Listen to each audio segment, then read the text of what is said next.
Adversity, bring it. The struggle, I welcome it. Snooze on life, never that. I am Dave Regina, and this is the No Snooze Podcast. Come on.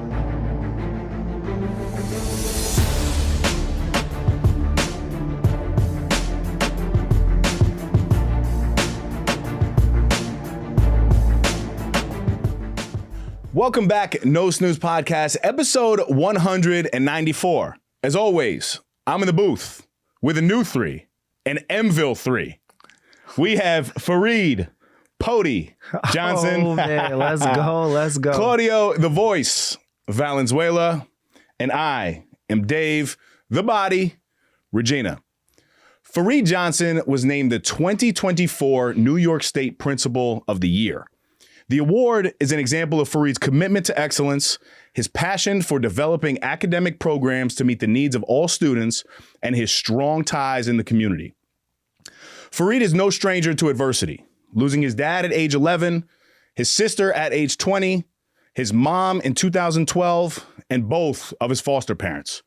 Farid went on to become one of Westchester County's most successful basketball players, where he scored more than 1,500 points in less than 4 seasons at Manhattanville College. Farid has been nominated for Marquis Who's Who database, which is a platform that highlights noteworthy achievements that have proved to be of significant value to society.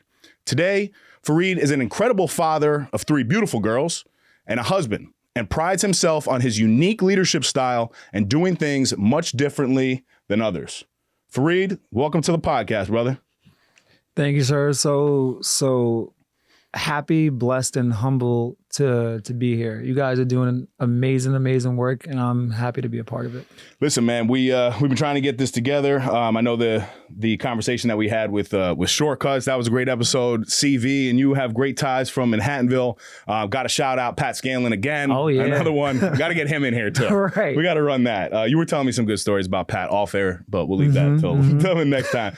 I want to start with this. So, yes, and I said Farid Pody because it's Principal of the Year award, right? That was awesome. But before we get into all the serious stuff, you got to tell me about the picture that I saw with you and former President Barack Obama. Apparently, there was a story. You were balling with him, and you may have dunked on my boy. Yeah, that is accurate. Shout out to my guy Robert Wolf, Luke, James, and Carol. I used to babysit for Luke and James in Purchase, New York. And so Robert Wolf, he was one of President Obama's biggest economic brains, right? He did a lot of his fundraising, and then he actually ended up on his cabinet as one of the lead economists.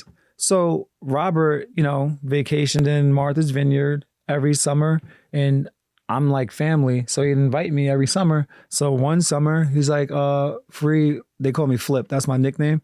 He's like, Flip, we're gonna be playing basketball with the president when you come. I was like, no, we're not, right? So whatever, there was some minor earthquakes going on in New York at the time. It's 2:30, we're supposed to be playing at 3. It's 2:30, I see this man on TV talking about the earthquakes in New York, right? I'm like, what? I'm about to see him in a half hour. Roll up to the gym, 2 big black SUVs. They need license, security card. I needed everything, right? Yeah. They got background check galore. They got you on the list. You're not getting in, right? So now I'm there, I get in, I'm shooting around. He's still not there yet. I swear, this guy walks in. It's like he was glowing, right? I was like, oh my God. Cause I'm not enamored by many people, but Barack Obama was someone that he was an idol. That guy could speak better than anyone I've ever met in my life. Intelligent. He just, man, that guy, I get tingles even thinking about it right now. He walks in. Hey, how you doing? Shake his hand. And he's like, yo, who invited the P90X guy right here? Somebody's bringing ringers? Right? So I was like, oh, this guy talks nonsense too. Right? So now I'm still starstruck. But I'm a competitor, right? Ball goes up. We're on opposite teams. Ball goes up. The game is 12. I have 11 out of the 12 points, right? Because I'm hyped, right? You're giving the president buckets. I cut to the basket from the foul line, perfect pass. I take off from where the dotted line would be, because this is when I could still jump like that. He comes help side, sorry, Mr. President. Did he look at you and say, my fellow Americans? I hit that dunk, bro, and I ran back down court. I was like, I can't believe what just happened. Yeah, now, Robert and his kids are going to tell you, no, he wasn't quite actually there because they never want, they don't want to make it seem like I did that. But let's just say the next 2 games, they sat me out, and Robert Wolf had a conversation with me on the sideline like, yo, Flip, you cannot do that. Like you cannot play like that. So then the last game, which was the 4th game, I got in. So I was taking it low key, right? But then I was like, again, I'm a competitor. So he's on a fast break now. I'm back here. I do a chase down. Yeah. I align myself to like pin it, right? But he goes for like a fancy scoop layup in front. I already jumped at the time though. Yo, I swear I thought I broke his arm. I took his whole arm off, bro. His chef, who looked like he was in the Marines, was like, you know what happened to the last person that fouled him like that? I was like, no. He goes, we don't either, so don't do it again. I was like, enough said. But we won that game, so it was 2-2. I couldn't lose. I didn't want to lose. I was like, I can't. You can't tell me to calm down your level of play. Like it doesn't work that way. I did it for like 10 minutes and that was it. But that was one of the best experiences of my life. My life. It's one of the best stories I've ever heard. And I don't think many regular people can be like, yo, I banged on the president, help side or not. It doesn't matter. It's crazy because like I have the picture in my office and people think it's like, that's Photoshop. I'm like, no, it's not Photoshop. This is like a real, this is like a real thing. I got the other pictures. They sent 3 pictures straight, like with the White House seal on the back of it. Like, so those are stored in a safe. He signed I had the Derrick Rose when they first came out, the Crazy Lights when they first came out, green and neon green and gray joints. He signed them, so I only wore them for a week. Could never wear them again. Right. George's in a case at my house right now.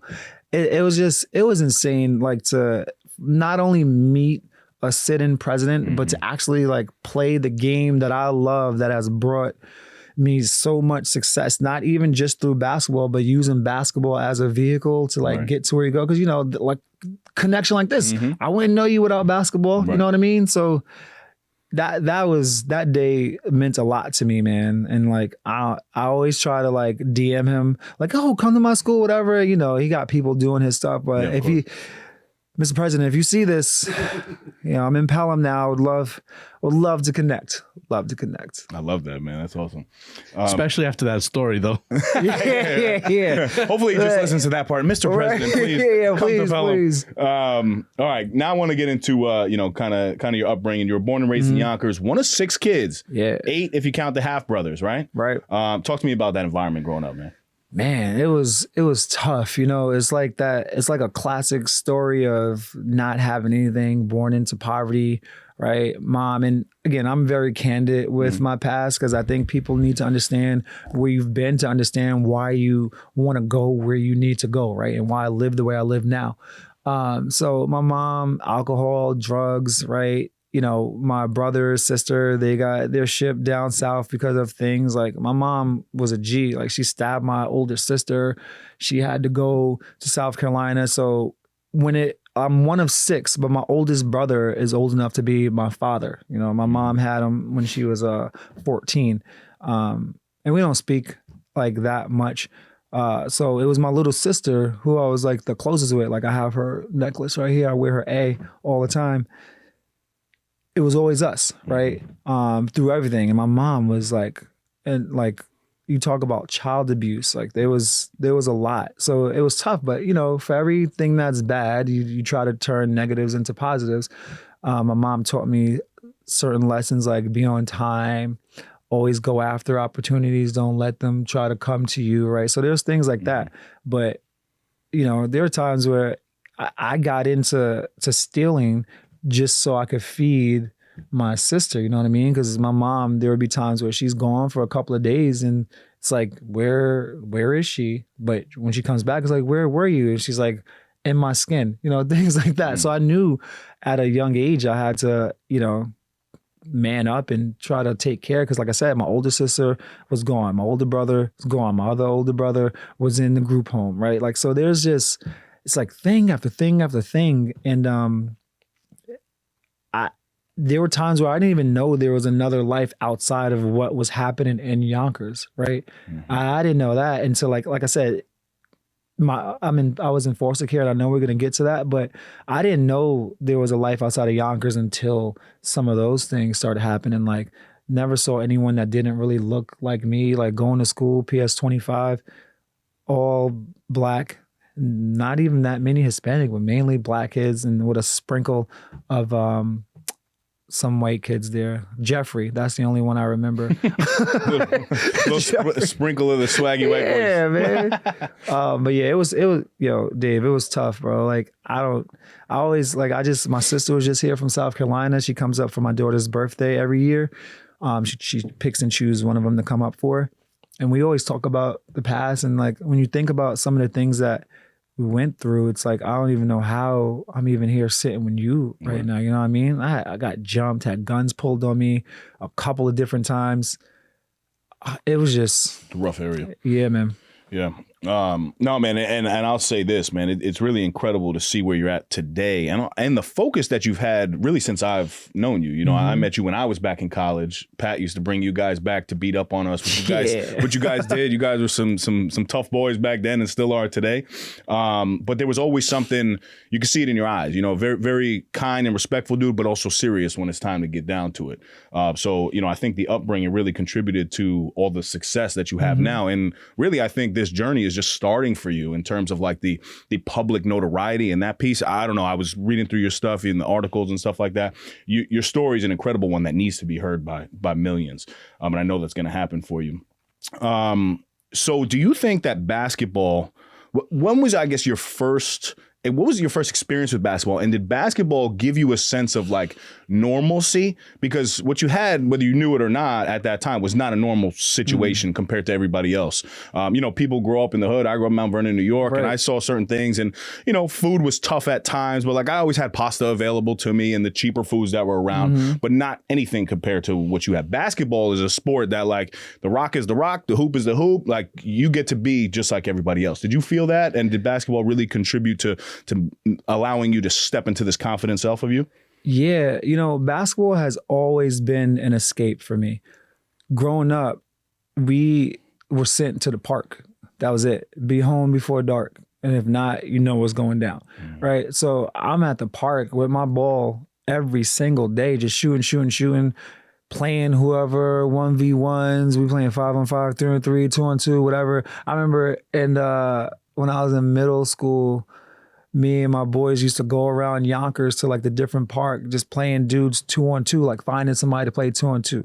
I remember going to my father's place in Rockland because my mom and dad were separated. And I was like 12 and I was like, oh, I'm gonna play this 19-year-old, and I beat him. I was like, oh man. But even back then, like I sucked, right? Like I didn't take it as seriously, but it was always an escape from everything because, you know, that you got to be focused to try to take out your opponent. But I didn't take it seriously until I was in 10th grade, right? And I was sitting on a bench and on JV behind some dudes that some of them, I don't even know how they even played basketball, but I'm on a bench, right? So I was like, nah, I can't have this. So I remember that summer, my guy, Patrick Theodore, shout out to him. He actually works in Mount Vernon. He's one of the assistant basketball coaches. He's like, yo, Farid, you trying to get better? I was like, yeah. He's like, all right, we're going to do these workouts in the gym, blah, blah, blah. Yo, junior year, I'm starting on varsity and getting notoriety in the county, right? It's like, what just happened? I was like, and I owe that all to my man, Patrick Theodore, because that summer he really pushed me hard and showed me what it was really like to work on something. And then from there, once I was able to like understand that, oh, I'm actually good at this game, then I just took off from there and like really continued to use it as a release. And I knew that growing up, where I grew up, basketball was going to be, whether I was going to try to play professionally, which was always my goal, right? But I didn't take it seriously enough. But I knew it was going to get me out of where I was, whether it be through connections or whether it be through me playing basketball somewhere. And that's what happened. It got me to college. It got me out of college, it got me to not get into certain fights that could have happened when I was in high school, dealing with some racism from like some skinheads. And because my natural instinct is to always fight, right? Like, oh, you do something to me, oh, we're fighting. Like, I don't care how big you are, like, we're gonna fight. Like, you disrespect, like, that's a fight. But basketball kept me out of that trouble, right? I had to go another route because I didn't want to miss a game, right? I knew that was my way out. If I get in trouble, I have no meal ticket.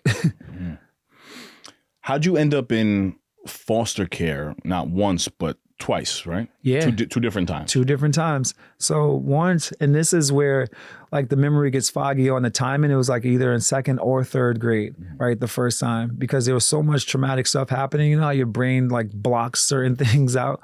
That was a tough one. So any siblings go with you to foster care, or they split us up? Really? Wow, that man. probably was the hardest part. That was extremely hard. They split us up. It was me. I was in the Bronx. My brother, that's like a year and change older than me, was in Yonkers and Whitney Young.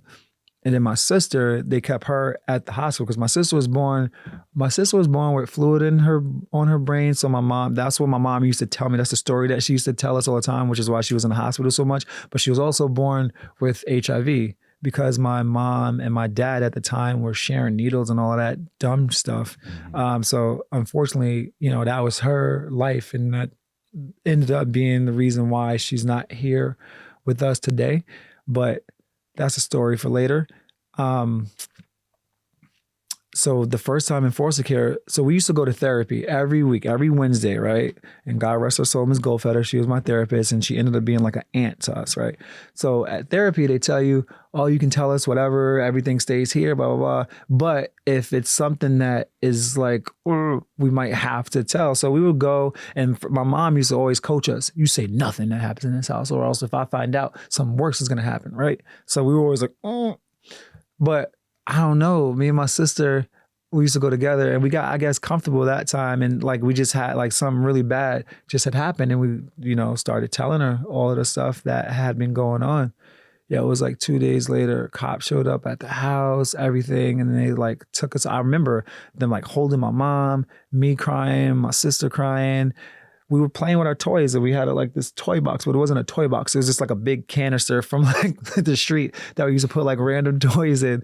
And they took us away, and that was tough. So I ended up in the Bronx, and I remember going there and being like, I get to have my own box of cereal, right? It was Cookie Crisp. That was my joint, right? I get to have my own cereal with regular milk, not powder milk, because that's what we had to drink, powder milk, right? Like fucking powder, mix that with some water, you got some gray looking substance. And so I was like, I was happy, but I missed my mom, even though I shouldn't have missed my mom, because she put us through some stuff, right? But whatever, that's all I knew. So then somehow we got out. I remember it was in like intervals. I got out first, and then they got my brother back, and then my sister back, because like I said, her doctor wasn't letting her go anywhere. So she stayed in the hospital with like the nurses and stuff. Like she was like their little princess. Like she got everything. They loved that little girl. And then we got back together, and my mom continued to do what she did, right? So then fast forward, 9th grade, like I said, my sister was born with HIV. So the Make-A-Wish Foundation, they do a lot of things behind like, you know, kids that have those type of diseases, ailments. They do a lot of stuff with cancer. So it's like make a wish, like get whatever you want. So her wish was to go to Disney World, right? So we got to go to Disney World in 9th grade, right? They gave us, you know, traveler's checks for like food and stuff like that. Like it was really nice. We didn't have any luggage, so they gave us like these little bags that we could use. So it was great. But again, my mom, I can count on my 2 hands the times that my mom was actually sober. You know what I mean? Like, so she was like, she just lived intoxicated. So it didn't change when we were in Disney, same thing happening, whatever. We get back, right? We're in the me and my sister, my mom was supposed to buy me a winter coat, first downs. Remember when first downs? Yeah, were like, fire. So, Yeah. so she was supposed to get me a first down when she got like her government check or whatever. And we're in a bank in Getty Square, okay? Me and my sister sitting on like this table thing. It falls, right? We start laughing like crazy hard. My mom is like, no, stay down. Because she was going to try to scheme. Like, no, we're going to call ambulance, going to sue the bank, blah, blah. But nothing's wrong with us, right? So we get out the bank. She's mad at us, right? She hits us both, right? Now we go to therapy, like, because it was right down the street. So we just walked there, like crying and shit. Talked to Ms. Goldfeder. I was like, yo, I'm tired of my mom hitting us. I was like, I swear, the next time she does it, I'm grabbing Aziza, who's my sister, and I'm running out. Right now, mind you, my older brother who was in the group home, he was already in foster care with Fred and Kathy Gillen, right? Like basically like they are saints to me, right? I got them both tattooed on my arm. Wow. He was already there as a foster child. They took him from the group home and let him go, took him in. So he was already there. So I knew like there was at least somewhere we could possibly go. What happened? After therapy, go to where my mom was, her boyfriend's house, Mr. Lewis on Buena Vista in Yonkers. And she's telling a story, drinking to Mr. Lewis. He's like, oh, yeah, really? And then she's like, yeah, and I'm not buying your effing coat. So now I'm like, I start to sob. I'm in 9th grade, but I start to sob like a little punk, but whatever.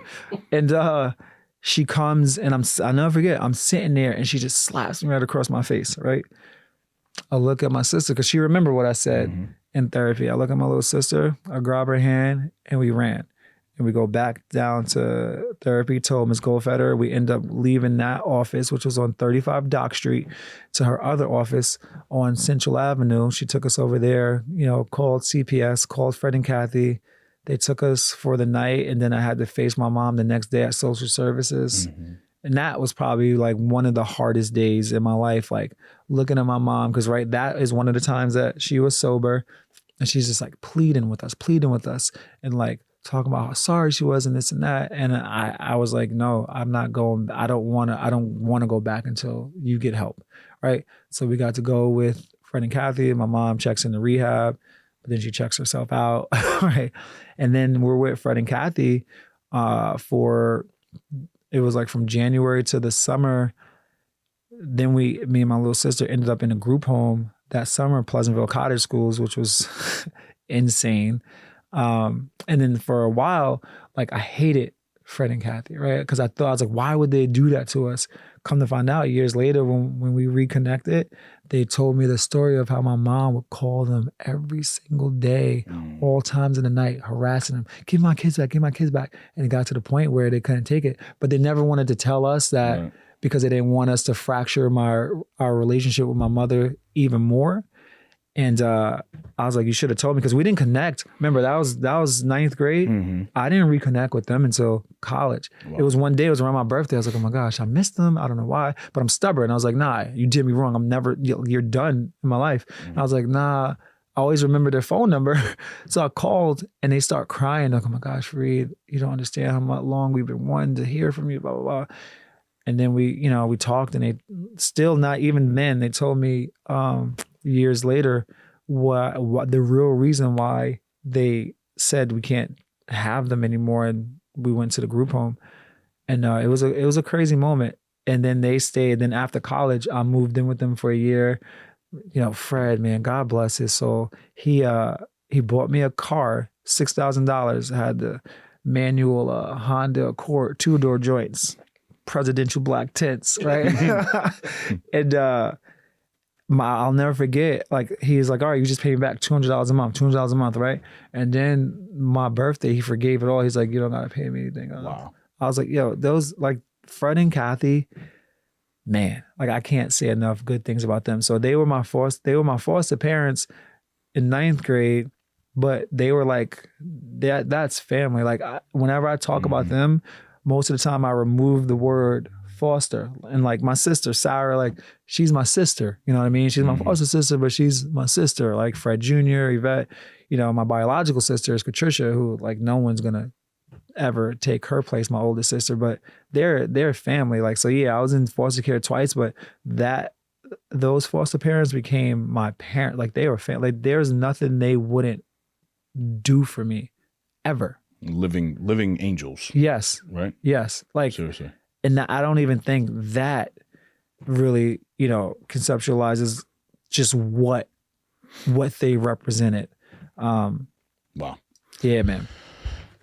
It's a lot. Yeah. It goes deep.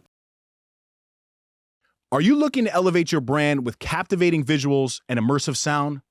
Look no further than the home of the No Snooze podcast, Kai Visions Productions, your go-to destination for cutting-edge audio and video production. At Kai Visions, we don't just create content, we create experiences that leave a lasting impact.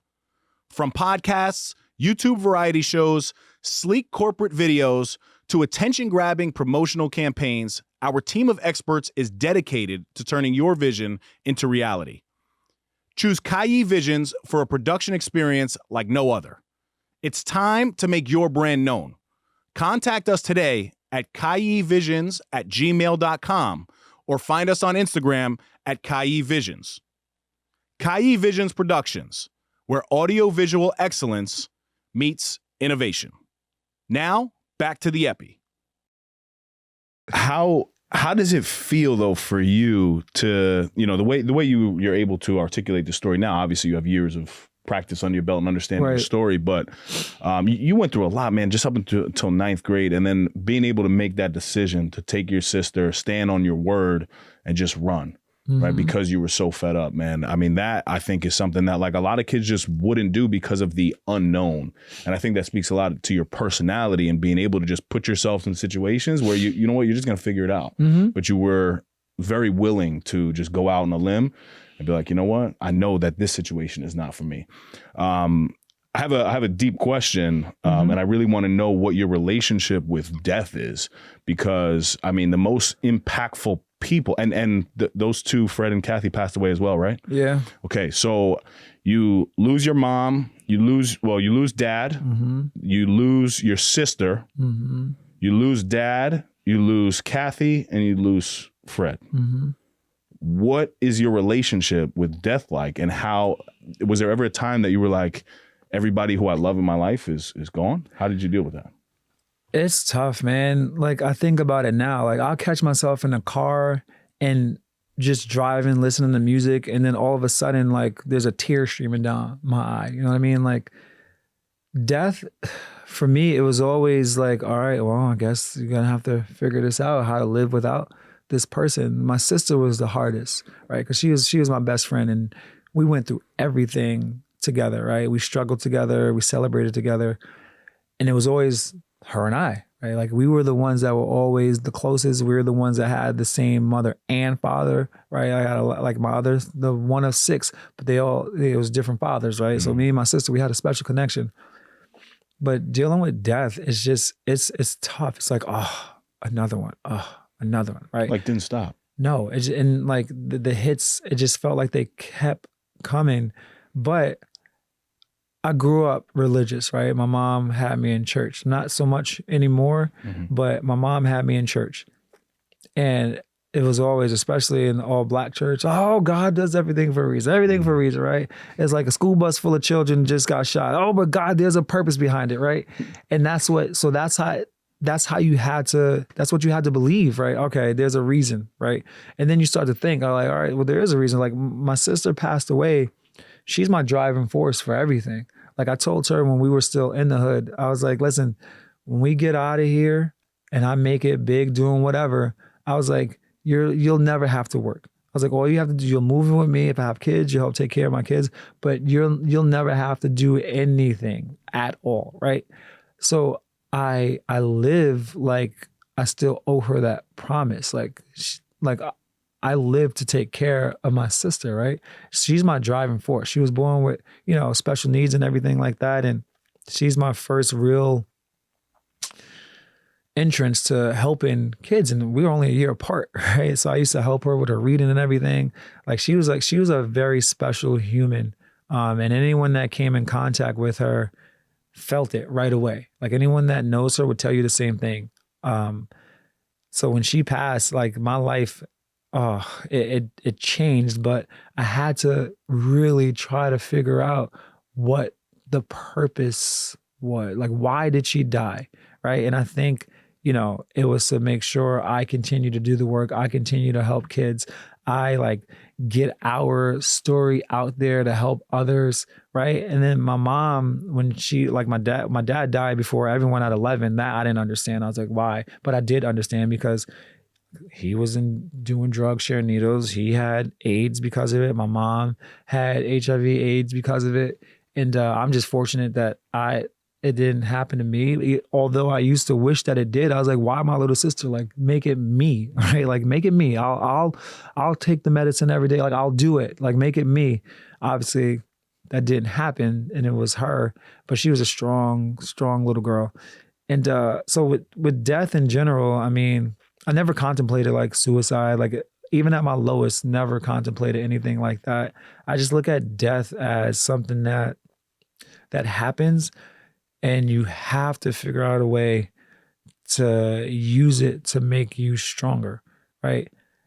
People always say, oh my gosh, if I could change one thing, I would go back and, wish this person alive or whatever. But how do you know that in the grand scheme of things, if that person was still alive, would you still have the drive, right? Mm-hmm. Fred is the reason why I'm in education. He came home with the article that said, oh, Farid, look, at your alma mater, they're offering a competitive grant that you can apply for, and they'll pay for most of your school. Like, you should do it. It's accelerated program, whatever. Like, he's that guy. Like, he's the guy behind why, I'm there. And I have a lot of things that I know I don't need to prove myself to people, but my work ethic, I continue to prove myself to Fred, Kathy, my mom, my sister, my good friend Ed, who Ed Albano, his dad was another one of those. Manhattanville. Yeah. His dad was another one of those father figures that helped me out in college. Like, he didn't know me like that, but he would give me money in college because he knew I didn't have anything. Like, there are just people along the way that I owe stuff to, right? And that believed in me before I believed in myself. So I think, I'll never let their death be in vain. And I think because they died, I work harder because I don't ever want them to think like the time that they invested in me was a waste, right? Like, I'm going to continue to climb and climb and climb as high as I possibly can to prove to them that I was worth that time. Mm. You have a beautiful perspective on it, my brother. And specifically with Fred and knowing now that story, your attachment to education, you live through him every day. Mm-hmm. And then obviously your sister, you said something that kind of gave me the chills, that like, the reason for her passing was maybe, God was like, listen, if she's with you along the way the whole time, you might not have been where you are today because you're taking care of her and you're prioritizing her needs, and she's special needs. So obviously there was a lot of attention that needed to be into that. So maybe God took her for you to then flourish. Beautiful perspective, man. But I think that's hard because death, like, it cripples people for years and years and years. I mean, I've shared this a couple times on the podcast, but, I have a family member that lost their father, and they like sit with the ashes, like, daily, and they just kind of weep, and they've got like really bad arthritis now, smoke cigarettes, and, it's really hard. And you can sit there and try to motivate and look at the life that your father had, and, allow the opportunities, but some people can't snap out of it. No, and it's really hard. My sister's death, you talk about cripple, and like I said, my mom was an alcoholic, but when my little sister died, my mom was in overdrive. It destroyed her. Like, she lost her baby girl, right? And I don't think that's something, as mad as I was at my mom for, the alcoholism, the child abuse, everything that my mom had put us through, I kind of will never understand exactly what she felt, right? Because I have 3 kids now, right? And if I lose my little one, like, or any of them, but my baby, Esme, like, I don't know what that feels like. I never want to know what that feels like. I can kind of think about what that feels like, but I don't. No, you don't know what that feels like, and it really did some more damage to my mother. So you started teaching now. Okay, so do you look at the education system? And now I'm curious because your story is very different, obviously, but you had to lean a lot on programs, government services that were available to you. And from what I'm hearing, it seems like you've had some good experiences with the education system along the way. And I'm sure there were many adjustments that obviously could and still need to be made. But so Fred inspires you to get into education. You start teaching in the Bronx as a special education teacher. Talk to me about that journey and how you got to the pody, if you will. So, I started as a teacher. I was a special education teacher. Before that, though, I was in White Plains at, again, another connection with my sister. I was at, it's called the STAR program, and it was housed at New York Presbyterian at the time in White Plains. It was a program for... You were in the program or you were teaching? No, I was a teaching assistant at this program. My boy Alex Torrado, who's also another Manhattanville alum, he hooked me up with a connection there to start subbing, and then he like really went out of his way and like got me in so I can be a teaching assistant in White Plains. So God bless that guy for that, because he was a integral part of that part of my journey. But so I was a TA there. It was for students that had like emotional disturbances, and they were, there was a lot of behaviors, right? Like high school students, right? I enjoyed my time there tremendously. So from there, went to a job fair in the Bronx. Again, I was living with Fred and Kathy at the time, so I didn't have to worry about rent or anything like that. Went to this job fair, got the job.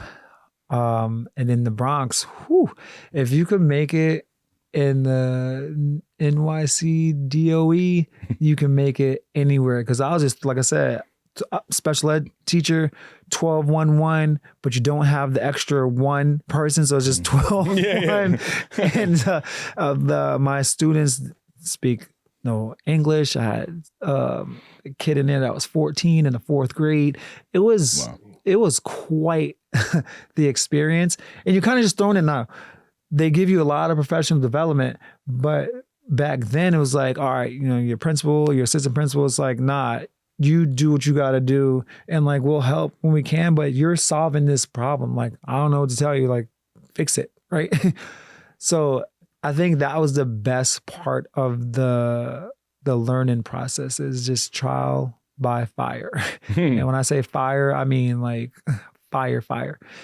There was a lot of things that went down at that school, but I wouldn't change any of those experiences, because I feel like that's what helped to grow me to get to the place where I am now. Anywhere, when I looked at the leadership there, I was always like, oh my gosh, I want like this should be better, right? So when I first started teaching, I didn't have aspirations to be a school leader, but once I started teaching and started to think about things and look at what was going on, I was like, oh, I can definitely do this better and differently. So then, I went back to Bank Street College in the city. And my wife actually is the one that found that program. She's like just, looking things up. She knew I wanted to go back, so she found that. And there was another competitive grant where they pay for 90% of your tuition, right? And only 10 people got it. Now, there were like hundreds of applicants, but 10 people got that part of the grant. Other people in the program, but they still had to pay. But the 10 people, I'll never forget, I went on interview after interview. I had to write an autobiography. There was all of these things that you had to do to get this, and I was one of the 10 selected for that program, which is why I was able to go to Bank Street, which was amazing experience, right? When you learn about being a leader and reflecting on all those kind of things. So I was doing that program while I was teaching. And then one of my really good friends, Rachel Garcia, her mother was a neighbor to this principal in the Bronx. And he was like, oh, we're going to be opening up a new school. My AP is going to be the principal of the lower school. He's going to be the principal of the upper school. Farid, be on the lookout. So then he stopped talking about it. But I remember I told you my mom, she's like, don't let opportunities come to you. You chase them, right? So every day me and Rachel used to carpool. So she would scoop me up. She used to live in Brewster at the time. She would scoop me up in White Plains, drop her kids off at her mom's house. So I would see Manny every day. Yo, man, is it happening yet? Is it happening yet? Come on, man, I need to meet you. It's happening, right? It's like just on him. And finally, it happens. And I got hired there as an assistant principal, 2 years. I didn't really have a 5-year plan, right? That people, what's your 5-year plan? I was like, no, I'm just going to ride this out and see what happens. And in my mind, I was going to stay there for a while. And I always knew I wanted to like end up in Westchester, but I was going to stay there for a while. Then after 2 years, an opportunity came up in Hastings, and I was like, I have to take this. And now that was talk about hard decisions. That was another hard decision because in the Bronx, those kids need you, right? Like they looked at me like I was a dad. You know, they tried to start a petition to keep me there. I was like, it doesn't work that way, right? It doesn't work that way. But from April to June, I'll never forget, people were just so like upset and tears, crying. And I was like, wow. I was like, as hard as this is, it also kind of feels good that people are that upset that you're leaving. That means you did something right. Like you made an impact. And I'm going to those kids that were in kindergarten at the time, I'm going to their graduation. Wow. From high school in June, which is insane, right? And like anytime they see me, like they remember me, Mr. Johnson. And it's like, wow, like that was something. So as an assistant principal, again, like I said, you learn. The reason I wanted to become an AP, right? It's like the negative learner. It's not like someone's teaching me how to do it. I'm looking at what people are doing, and it's like, I know I shouldn't be. You shouldn't do that. You got to do something better, right? Same thing when I was an assistant principal. I was like, no, I don't know if I want to be here and not have as much impact on what can be changed, right? Because at the end of the day, I still gotta ask the principal, right? I can have the best ideas in the world. Principal don't like it. It's going to shut down and whatever. So I was like, no, I want to be able to like impact the whole thing, right? Like I want this to be like, Farid thought about this and he consulted with some of like his inner circle and this is what we're going to do. And so I was like, I want to be a principal of a school. And not that I was cocky, but I guess I was not as informed because when I was an assistant principal, I thought I was like, oh, I'm doing the job of principal now anyway, right? I could do this. Bro, when you get into that seat for the first time as you're the person, I'm like, why are they asking me these questions? I was like, oh, right. Like I'm the person now. Yeah. And it's totally different world. So my first principalship was in Stony Point, New York, right? In Rockland County. And that was quite the experience. Like there was a lot of, I was hit with some racism there, which is unfortunate. But again, I knew going in like what the town was. I was ready for it.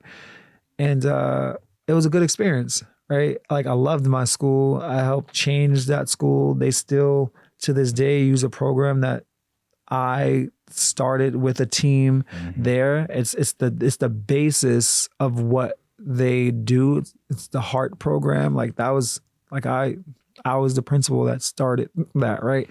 So it's like that's a great legacy, right? And then I had my daughter Esme, third child. My wife had taken off before that for a year. When she went back to work, things got like, oh man, now I don't have her to count on. I can't be there to help. I'm 33 miles away and a bridge, right? I was like, I got to do something different. So I still wasn't going to leave. And then some things started happening in North Rockland that I wasn't too fond of. I was like, all right, I gotta figure this out.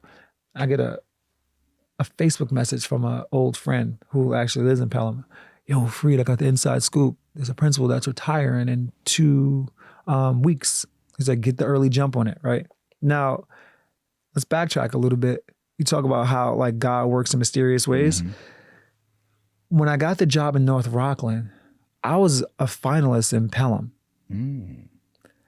I only withdrew my name from Pelham because North Rockland, their board meeting and their process was happening faster, right? So I knew I needed to make a decision. This was already like in writing. This wasn't at the in writing stage yet. So me growing up, how I grew up, I don't trust anyone. I was like, I need to see that in writing, signed or whatever, and then I could. But no, everyone was like, no, Farid, you're like, we want you, right? I was like, I can't trust it. I'm gonna go with like this opportunity, right? So now fast forward, I get that about Pelham. I'm like, oh my gosh, is this like the place? is this where I'm meant to be? Like, am I meant to be in Pelham? Because that's weird, right? Like, I was a finalist, and now someone's hit me up 3 years later about a position in Pelham. So I went on an interview. They call it Hell Day because it's a half day of meeting with parents for an hour, administrators for an hour, like the teaching assistant union for an hour, right? It's just insane process. Then you have to, you talk about writing. I had to write a whole 18-month proposal of what I was going to do based on the strategic plan that they just had laid out. So it was an intense process. And, you know, I'm in Pelham now. I'm happy. It was quite the journey though. And you learn, right? I think I was able to learn because the city is way different from the suburbs in terms of like how things are ran. And I was fortunate to have my learning curve in Hastings as an assistant principal. So I got to make some like really big mistakes there, but still not be the one really responsible for it because the principal is always responsible. No matter what happens, it's your fault when you're the principal. And I learned that in Hastings. And anywhere I've gone, it was like, you know, first year people like, oh, trying to feel you out or whatever. And then by the end, it's like, no, don't leave. And it's the same thing that's happened. And I always joke with people like, Pelham, I haven't been somewhere that long since I was a teacher because I'm always trying to climb. Right. And again, I'm getting my doctorate and one day possibly I'm going to go for a superintendency somewhere. But right now I'm happy in Pelham. I love being around kids and watch like you literally watch them grow, right? And you watch them learn to read and you watch them learn to socialize, and not even the kids, but the adults, right? I come in and like, it's one way. And now because of all the things that I've been doing with teams of people, like the culture is another way. And it's like, you know, we were talking off air about how the feeling you get was like, oh my gosh, people really want to buy into this. People really want to like do this with me. And like at some point the turn happens where, okay, they're working for you because they have to work for you. But then a switch happens and now they're working with you because they want to do the work and they believe in the work that you're doing. And that is the best feeling in the world. Like I don't do drugs, but that's like, I guess that would be my high, right? Like just watching that unfold. And now that I'm there, I actually get my tenure tonight. Hey, look at that. Yeah, we have a 10-year celebration tonight at the board meetings. So, you know, family will be there. It's just a journey. It's been a ride. Man. It's crazy. Like I said, it's insane to think about even just like talking about some of these things today and to like picture where I am right now and where I know I'm going to continue to go. Wow. Thank you for sharing all that. And you know, I'm sitting back here and I'm like, I don't even want to ask questions because I just want to let you rock because you have the ability to kind of flow right into where I want to go. But one thing I love about you too, and I see similarities here because I was in a position of leadership when I was like 26 years old as the assistant commissioner. But I didn't look like a commissioner. You know, and I mean, to what society would say, right? And I don't think you look like a principal. Right. Swag, you got earrings on, you got the tattoos out, same exact thing, right? I rock the beard, you got the fade with the, what is that called? Twist? Yeah. the kids these, I don't know, they have different names, but you know, I love that because it's really inspiring. You know, when you look at somebody, we always get judged, regardless of whether you judge people or not. You look at somebody and you judge them. Right. And I love walking into rooms and those people, I know that they've already judged me. And now I open my mouth and I'm able to articulate. I'm intelligent. And I see that you must deal with that all day long. Dave, you don't understand. Like, so from when I was even a teacher, right? Like, my friends and people that aren't my friends always like, oh, Farid, you really going to wear your earrings? Farid, you really going to show your tattoos?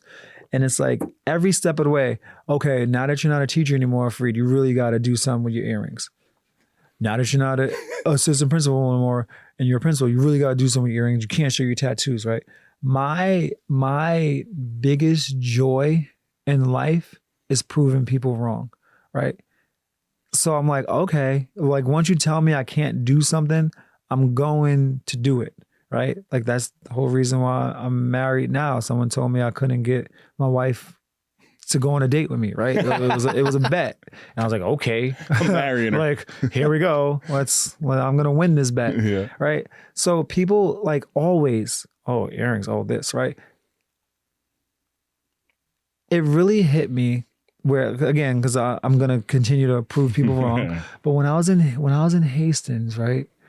Because people, Hastings majority Caucasian, Right, a very affluent area. Yeah, like I was the first Black administrator in Hastings, like, period, right? Which is crazy to even think about. But it's like, all right, I'm going there, I'm gonna wear my earrings. Like I remember my first meeting with the superintendent, like I had them on, and I was like semi-nervous, but I was like, you know what, you're gonna fire me because I wear earrings and I don't need to be here, right? I'll get another job. But it hit me when a mom came to me, right? And she had this kid that she had adopted from Africa, okay? And she came to me and she was like almost in tears. She's like, Mr. Johnson, I don't think you understand the impact that you're having on some of our kids. And I was like, what do you mean? I was like, because by that time I was like, I knew like I knew what I was doing in the job, right? And I knew my effect on kids. Like you can tell, I won't tell you I'm good at everything, but building relationships and building kids up, like I'm good at that. So I was like, what do you mean? She's like, well, and then she said her kid's name. That like forever, it was like, oh, boys don't wear earrings. He always wants to wear earrings. Boys don't wear that. Boys don't do this. Boys don't do that. And here you come with earrings as someone he looks up to, and now he's ready to pierce his ears. And she's like, I don't think you understand just how big that is, right? So then I take a step back and I'm like, oh, wow. Like at first I'm doing this to just prove people wrong because people said I can't do it. And then like, I'm not going to change who I am, right? Ever. I'm never going to change who I am. Like the fabric of who I am is the fabric of who I am. And that's that. I may have to code switch from time to time, right? But I'm not going to change like who I am, right? I like my earrings. They represent me and that's who I am. But when she said that, I was like, oh my gosh, like I think that this is much bigger than just me, right? Now I'm going to fast forward to my principal of the year, that award night in Saratoga. One of the assistant principals won assistant principal of the year for secondary school, right? Like, so I won it for elementary, like principal of the year for elementary school. There was a principal for secondary and then there was an assistant principal for secondary. And I worked with him in North Rockland. He told me a story I never even knew. He's like, Farid, he goes, you don't understand.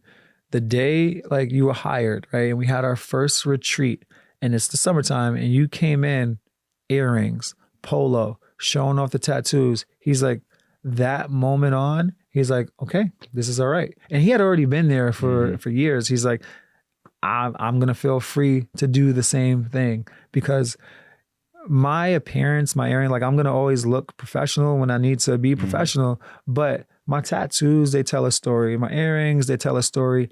And if you are going to judge me just because of my appearance, then that's shame on you, right? Take the time to hear me speak, get to know me, and you'll see right past that. And I think that's what's happened now. Like now I don't even think about it, right? I show up to work now and I'm in Pelham Manor, okay? This is the land of $1 million homes. We have high priority people there, like in high positions, right? But I'm showing up, I'll go to work in shorts. Like I always say, I'll wait till June, right? Yeah. But I'll wear shorts to work. But if it's like one of those days where, and again, I'm in charge of like making those kind of fun days, right? And sometimes I make them just because I want to wear certain things. So, but I don't second guess it anymore at all, because the kids, I do what I do for my students, right? It's like the kids always like, Mr. Johnson is so hot. Why are you wearing pants? You should wear that. And you like, and I was like, you know what? I should be like doing that. And like, that doesn't take away from what I do at the school or, what I do for the community there in Pelham or at Saunoy, which is my school. And, but people judge me all the time. You could see it in their face. When I first got there, judgment, not only from parents, but from teachers as well. And then once they actually got to know me and bought into what it was that I'm trying to do, and then that's the teachers and the parents understanding like, oh wow, this guy, is intelligent. This guy does have our kids' best interest at heart, and he's actually putting his money where his mouth is, right? Because I'm a believer in do what you say you're going to do. If you act a certain way, then you need to really be doing that. You really need to live that life. And I will never say anything or act a certain way just for show. If I say I'm going to do it, I'm going to do it. Right. And that's just it. And those are the people that I have respect for. And I think in education, when some people get into the weeds of the politics of it all, and they say one thing and they act one way around certain people, but then they don't really live that truth, which to me, then it's a lie, right? And I have to get better at not just canceling those people out, right? Because once I see that, like something just like clicks off and I'm like, I can't trust you anymore, like, and I don't respect you, right? And then sometimes it shows, and that's something I need to get better at. Working on it. Yeah, but the judgment piece, I don't care anymore. It's like, you judge me, I know what I'm doing, I know what my purpose is, and I know that the majority of the people appreciate what I do. So you can judge me all you want. Yeah, you're very locked in, man, and you're very passionate about what you do. But I also sense an extreme a sense of confidence about you, which is great. And I know basketball, like I'm a ball player too, right? Yeah. That kind of comes with the territory. Like, I think basketball players are the most cocky people in the world, yeah, in a good way. Yeah. And obviously it could be used for bad, but I think basketball really, just that sport specifically, gives you a certain swag about you. I'm like, listen, I'm supposed to be here. Right. Let me tell you guys about Sur. Sur is a men's lifestyle brand featuring modern skincare products, patented tools, and branded services designed to instill confidence in men.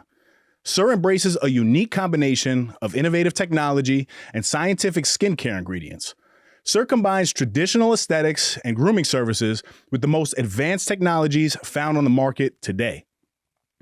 Some of their grooming tools include the Skin Beard Roller, which helps promote blood flow to the surface of the skin, stimulating the production of elastin and collagen. Not only will this encourage growth of your facial hair, but it can also help reduce the appearance of wrinkles and fine lines. The Sonic Skin Scrubber Deep Facial Cleansing Tool. This nifty little device not only cleanses your skin and preps it for shaving, but it also massages your face to diminish signs of aging. The At-Home Laser Barber. Say goodbye to shaving and waxing. With their intense pulse light hair removal device, you can achieve long-term hair reduction with noticeable results in just 4 weeks. My favorite skincare product is their anti-aging face and eye cream. It's a one-stop solution for all your skincare needs. Additional services include laser barbering, hair rejuvenation, waxing, Botox, and my favorite, their incredible facial experience. I've never had a facial in my life until I went to Sur, and I can assure you I'll be back. Conveniently located in White Plains, New York, the Sur Studio has an outdoor patio, coffee machine, drink options, and a staff that's educated and friendly. Give them a follow on Instagram at Skincare for Men Only, and let them know you're a friend of the No Snooze podcast for an exclusive deal. Now, back to the Epi. Do you struggle? So, okay, last night I had a men's personal professional development dinner, and one of the things in the open mic forums was like share a personal mantra of yours. And something that I've been really focusing on lately, it was kind of viewed in a negative light, which I was surprised about, but it's grateful for everything, deserving of nothing.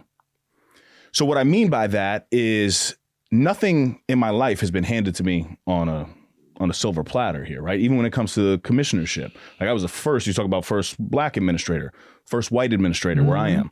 Come from Mount Vernon, New York, where I was one of 3 white boys growing up, right? So I've dealt with racism on the opposite spectrum. And, battled Crohn's disease my entire life. Mom addicted to drugs and alcohol for the first 28 years of my life. So like I see a lot of similarities here. So I'm grateful for every opportunity that I have.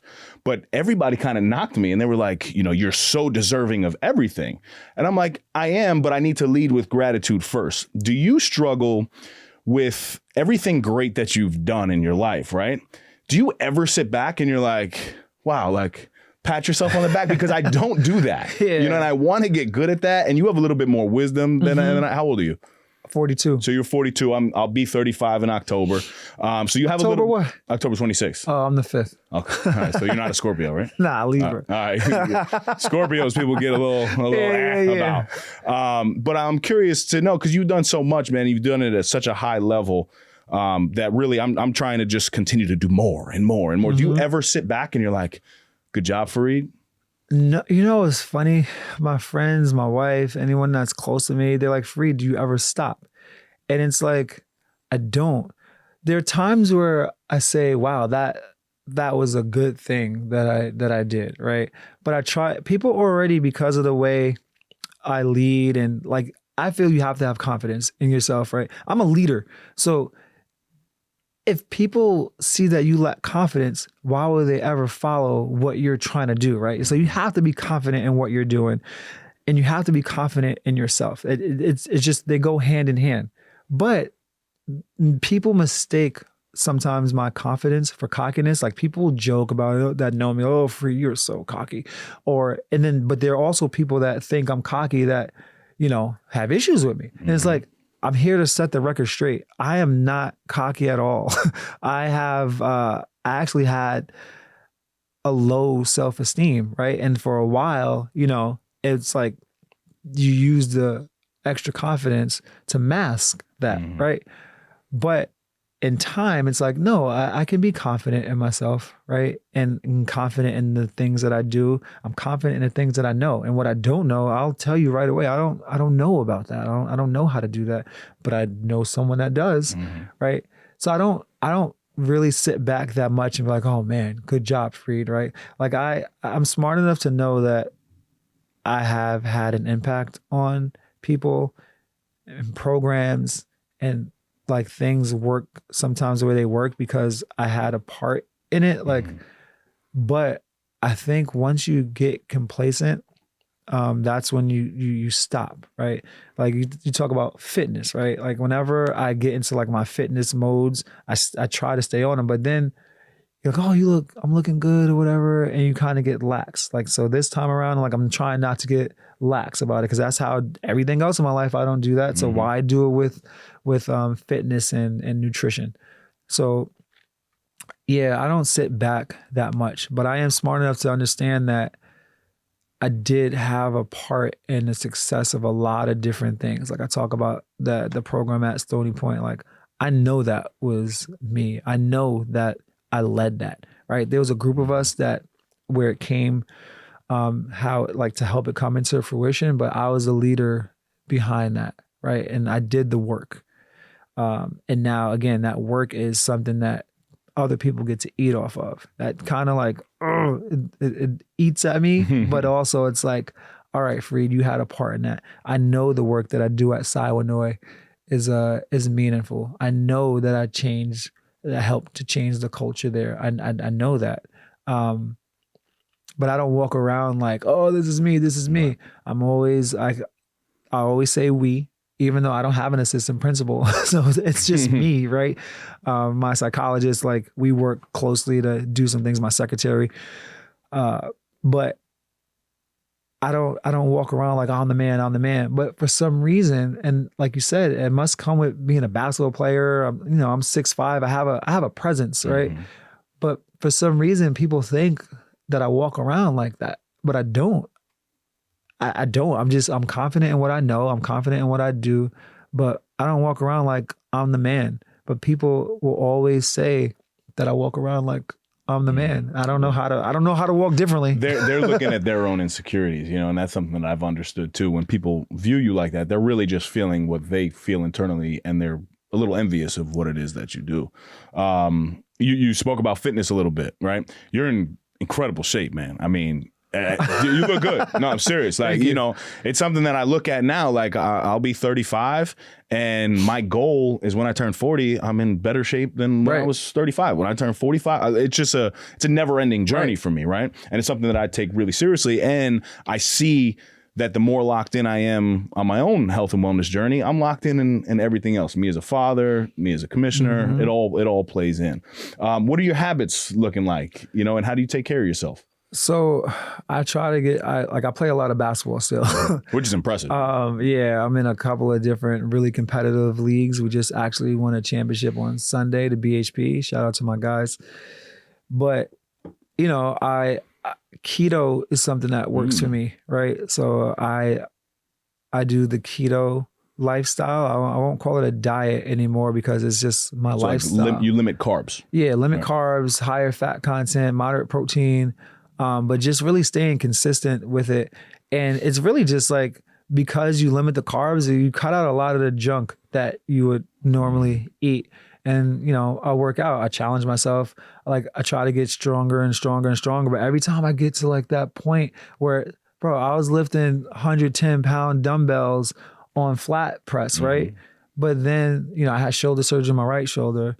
That got better. Now my left shoulder's like, so now I can't, I can't lift as heavy. I'm like, come on. So I do a lot of, calisthenics now, a lot of pull-ups and like different supersets. But I try not to, like, again, I have 3 kids, everything. Like, I have a very busy life, but I try to make sure that I make time for all of that. And, my wife is a big part of that because she takes care of a lot of the other things when I'm not home. But I also, like, I'll fit it in before anything else. Like, so if I go to the gym, I'll go to the gym 5 a.m. or whatever before anyone gets up. Or I'll go to the gym after school on a day that I know, like, Rachel had to take care of like stuff with the kids anyway, right? And I won't stay as long, 45 minutes, but 45 minutes is better than no minutes, right? Before I came here, I was like, I don't have to be to school at this time because I'm coming here. It's a personal day. I was like, you know what? I'm gonna go to the gym for a half hour. And it was only a half hour because I didn't want to be late, right? And so it's like just finding the time to do something physical. Tell my daughters, let's go ride a bike, even if it's for like 15 minutes, right? I just continue to try to stay as active as I possibly can. Right? People think I'm crazy. Like, I had 2 basketball games last night, one at 7, one at 9. Wow. It's like, Farid, you're 42. What are you doing playing double headers? I was like, I don't know. It's something that I just think it's going to benefit me one day. It might mess up my knees later on, but I'm going to do it while I still can. Right. That's beautiful, man. I love that. Rachel is your wife? Yeah. All right. So what does Rachel and your family mean to you in terms of your daughters as well? So you as a husband, you as a father, what does that mean to you? I mean, being a dad is everything. Father first. Yeah, man. Like, I remember when I had Aubrey, it's Aubrey, who's 13, Skylar, who's 10, and Esme is 5. She'll be 6 in August. Yeah, they just came. Like, I remember Aubrey, my wife was like, what do you think about Aubrey? We're going through the name. I was like, oh man, that's a really good name, right? And each of their names, their middle names is a color, right? So she's Aubrey Rose, Skylar Gray, but spelled with an A-E at the end because we wanted to be fancy. And then Esme is Esme Scarlet. Wow. Right. So those 3 girls, from the moment I had Aubrey, life just kind of changed, right? It's just like, oh my goodness, this is like, this dad thing is different, right? But I love it. And it comes with its own sacrifices, right? Now, Rachel will tell you that I didn't sacrifice much, right? Because she does, she'll say she does everything, but she doesn't. But being a husband is hard. I think being a father is easier than being a husband, because being a husband, like, that's, like I said, again, I'm very candid, but that first year of marriage, man, like, I slept in my car, 1 or 2 times. Like, it was like, and it was more of me just like, I'm not changing my life. So I'm gonna go out when I want to go out. You're not gonna say anything about my friends. And it's me being stubborn, right? Mixed with some of her nonsense too. But that's hard. And it continues to be hard. Like, it's not easy. Like, I've been married going on 15 years, and we have our trials and tribulations. But one thing I will say about Rachel will always, like, she'll always be there. Like, if I need something, she'll always be there for the kids. She's a very good mother. And, But it's tough. It's a journey. Yeah, yeah. Like I'm not like 15 years is a No, long it's a long time, man. And, You got married what age? So 15 years. oh my gosh, 27. Right. I got married. So I ended my marriage 2 years ago. Yeah. But I was married at 24. Yes, and I just made. I mean, we were living together from the age of 19. Damn. So I made a lot of mistakes, as you can imagine, Right. in my 20s. And, Yeah. and women tend to mature a lot more than us men. But the unfortunate side of things is, sometimes people just don't accept the new version of yourself, right? And although I made all those mistakes and I was a certain way in my 20s, from the age of 27 on, I completely shifted my life. Right. But, damage kind of was already done, and I had to own that and take the loss and move on. And we happen to have a very good, respectful, kind co-parenting relationship. I think it's a little funky when men or women come out and they speak negatively. How can I, as a father, right, be the best father to my daughter if I'm disrespecting her mother? Right. And I happen to be in a very healthy relationship now, actually, with a girl from Manhattanville as well. Oh, there you go. Yeah, so a lot of Enville ties. But no, I can attest to the challenges of marriage, especially young. But also shout out to you guys for pushing through, because I know it's not. Yeah, no, 27. You look back, I'm like, how the freak 27? What are you doing, right? Yeah. And because I have friends now that are 27, I'm seeing what they're doing. I was like, oh man, but I was married like at that time, had a house, right? Which is it's just crazy to think about, because if when I think about it, I'm like, damn, would I have done it again? And the answer is I don't know, right? Yep. Like, because you just don't know. Like, I wish I traveled more. Like, I wish there were other experiences that I did a little more, but like I said, it's tough. Being a husband is definitely harder than being a dad. So as you can see, I like to go all over the place here, but as we kind of come to the end of this episode, I want to discuss your style of leadership a little bit. I want to talk about leadership just in life, and kind of how you run things. I'm curious to know it, but I'm a leader as well. Not only by definition in terms of my title, but the way that I live my life. And I think leadership, the very first and the most important thing is you have to be a leader of your own life, because if you don't lead in your own life, who the hell, like you said, is going to be following you? Right. What are some things that you look for in leadership, and how do you build those up around you? So I have a saying, right? And website coming soon, book coming soon, right? It's every day a better you. Right. And we say it every day during the morning announcements. The kids say it after the word of the month, every day a better you, make it a great one. Right. It's this idea. Right. And it's like, it goes back to kind of like mama mentality, right? Always striving to be the best version of yourself. And it's something it's how I live. Right. So it's not about being better than the person next to you. It's about being better than the version of you from yesterday, from even an hour ago. Right. How can you consistently push yourself to be better? Like, you get a clean slate. Every time you wake up, there's a clean slate, right? So you don't have to worry about what happened yesterday. Let's start off clean, and we can do something differently and do something better. And that's how I live my life. That's how I lead. And I'm a big proponent of leading by example. So it's what I preach in my school during faculty meetings, but it's also just how I walk around, right? And when I have conversations with my teachers and other staff members, like, all right, so what are you doing to be better, right? And some will say, well, what do I need to do to be better? I don't need to be better. And it's like, you don't look at it like that. Like, don't look at it like, oh, you're doing something wrong, so now you need to be better. If your better is being consistent, then that's your better, right? But no one's perfect.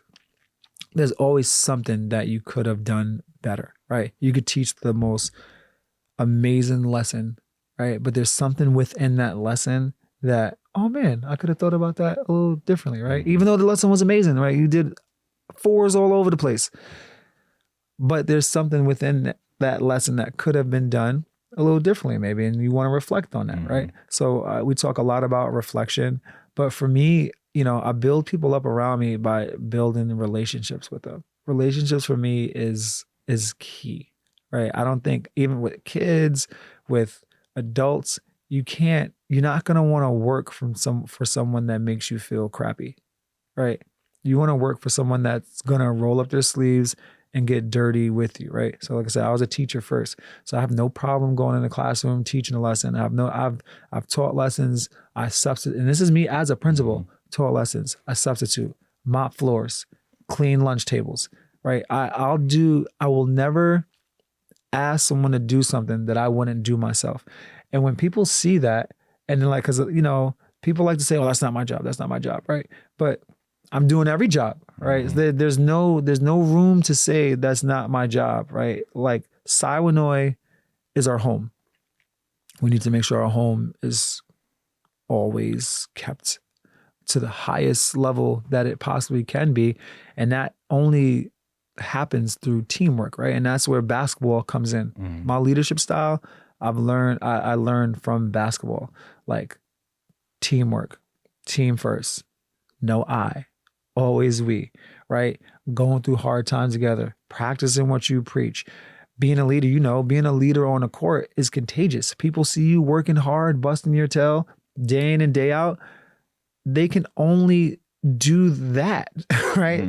They see that and they see you as, oh man, this guy is the leader. He's the captain and he's doing that. Why would I ever feel I can take a day off, right?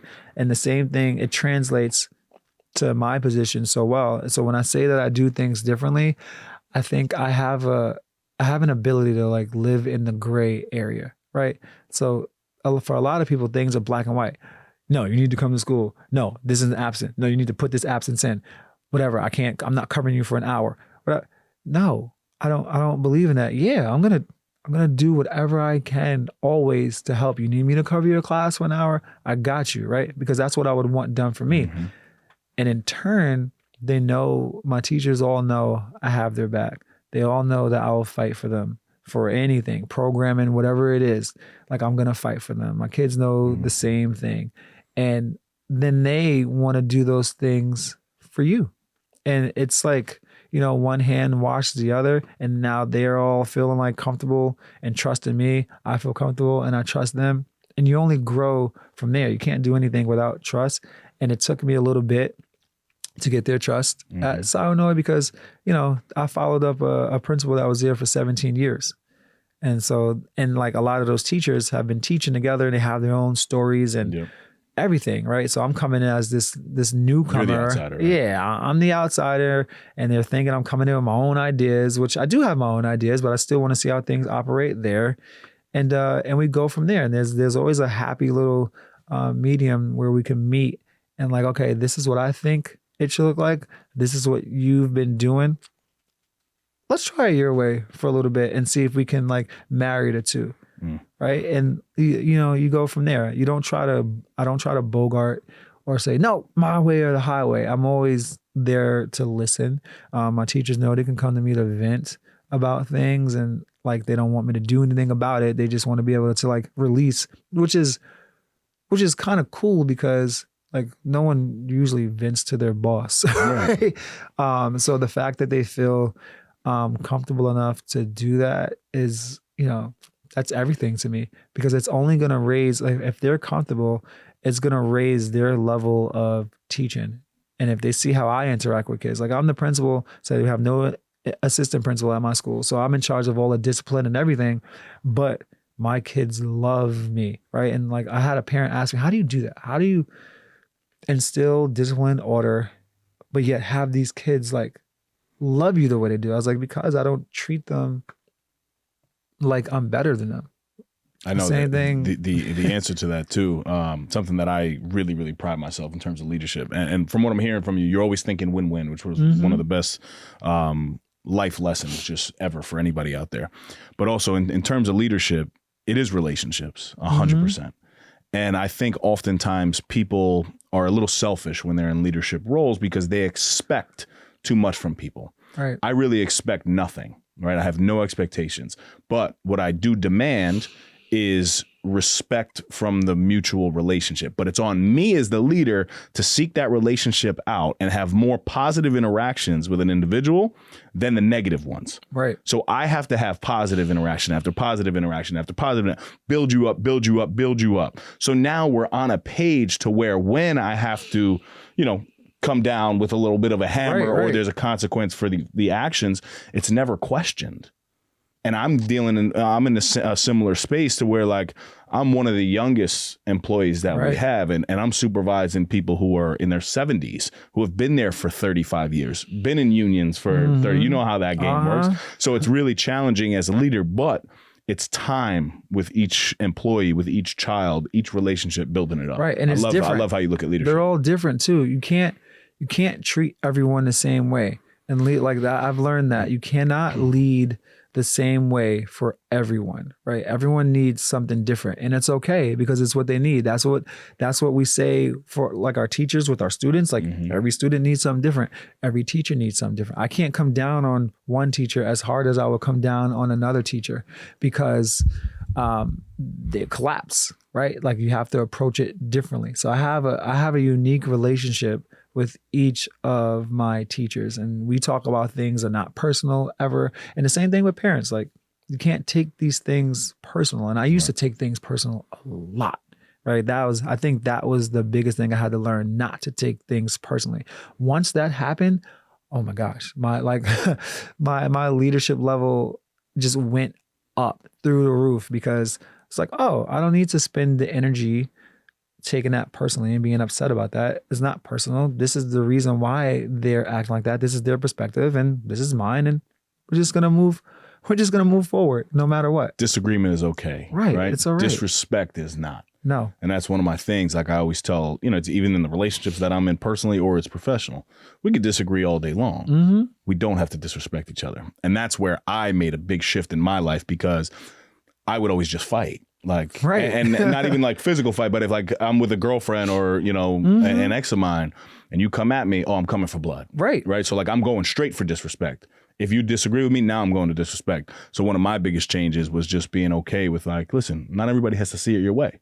And that's okay. It's okay. It's okay. And it's going to save you in the long run. Yes. Right. Because you're not going to do something stupid because of it, or you're not going to waste the energy. And now like that energy that you wasted on all that negativity, you could have been thinking of the next best thing. Yes, absolutely.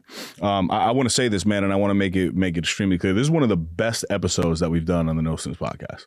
And I mean that because, the synergy that's here, there's a lot of similarities. I mean, I'm sure you're saying things that CV, especially knowing the two of us. Oh yeah. He's like, damn, like, I've heard this before. I've heard this before. So I'm really feeling that. And I'm really grateful that we're sitting down having this discussion. But I also love one of our taglines with No Snooze is we take ordinary people and tell extraordinary stories.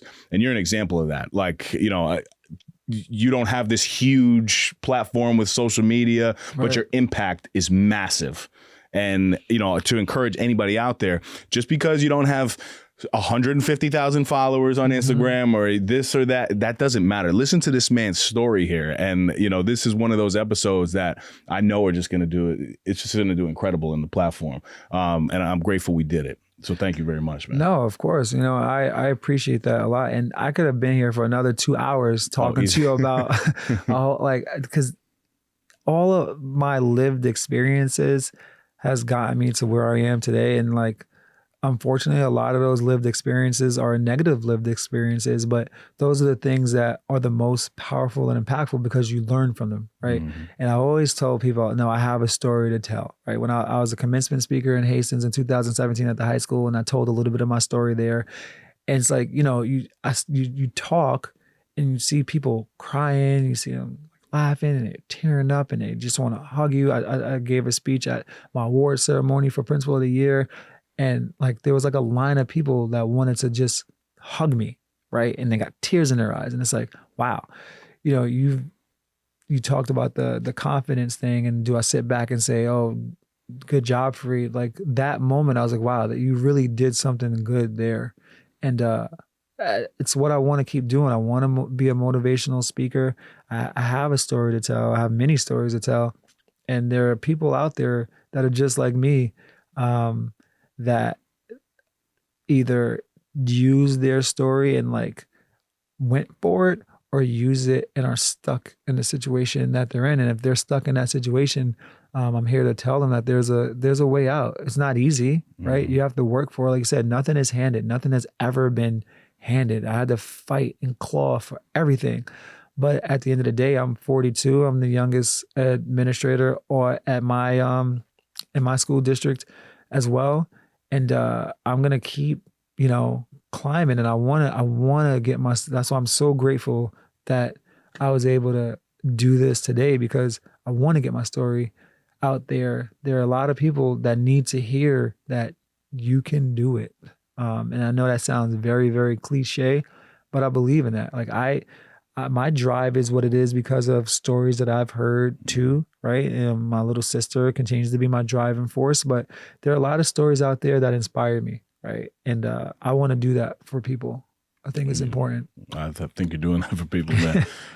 Incredible stuff. And also, I just listened to, you know who Ed Milet is? Yeah. So I love Ed Milet. He's, I'll be speaking on a stage with him. We'll put that out. Oh, that's nice. Ed Milet, Robin Sharma, and they basically just said what you said on the podcast yesterday. And it was, the reality of association and the power of association. Somebody can listen to one podcast. They can hear one story. They can connect to one person, and that could be the catalyst that can change their entire life, period. And I don't want that to go over anybody's head, because, if you're feeling inspired by Farid's story, if you're feeling inspired by that person that you met, turn it on and go. Right. You can get out. Yeah. Beautiful stuff, man. Into that camera right there, please share where everybody can connect with you. If anybody, if you're willing to put that out there. Yeah, of course. Not your personal phone number. No, I'm on LinkedIn, Farid Johnson. I'm on Instagram, Flip3481. Facebook, Farid Johnson. I'm on X. I don't check it that much. I got to get back into that, but I'm on there, Farid Johnson. Reach out. Like I said, website coming soon. Every Day a Better You. Book gonna come soon. It's gonna be a lot of big things happening. So reach out, let's connect. And I hope what I said here today can inspire you to be better the next day. Value, my brother. Really, really a lot of value today. And again, man, I'll say it again. I'm very appreciative and grateful for the conversation. And I'm looking forward to tying you into some of the work that I do with the men's group, because it's necessary, man. Your story needs to be told. No, please. I would love that. I would love that. Awesome. Guys, CV, what episode was this? What number? 194, yes. So whether you've listened to 1 or 194, we're extremely grateful for you guys, the listener. Please share this show. Continue to spread the message of what the No Snooze podcast stands for. And I know that you're going to connect with Farid and share this story in this episode. As always, you can shop the latest merch at nosnoozeshop.com. And until next time, stop snoozing. Get up and get after it. Wow. Farid Pody Johnson, baby. Yeah. That was fun. That was dope. Thank you guys for tuning in. That's another epi in the books. You can follow us on Instagram at No Snooze Podcast and leave us a 5-star review wherever you listen to us. Subscribe to our YouTube channel, No Snooze. Shop the latest merch at nosnoozeshop.com. Come on.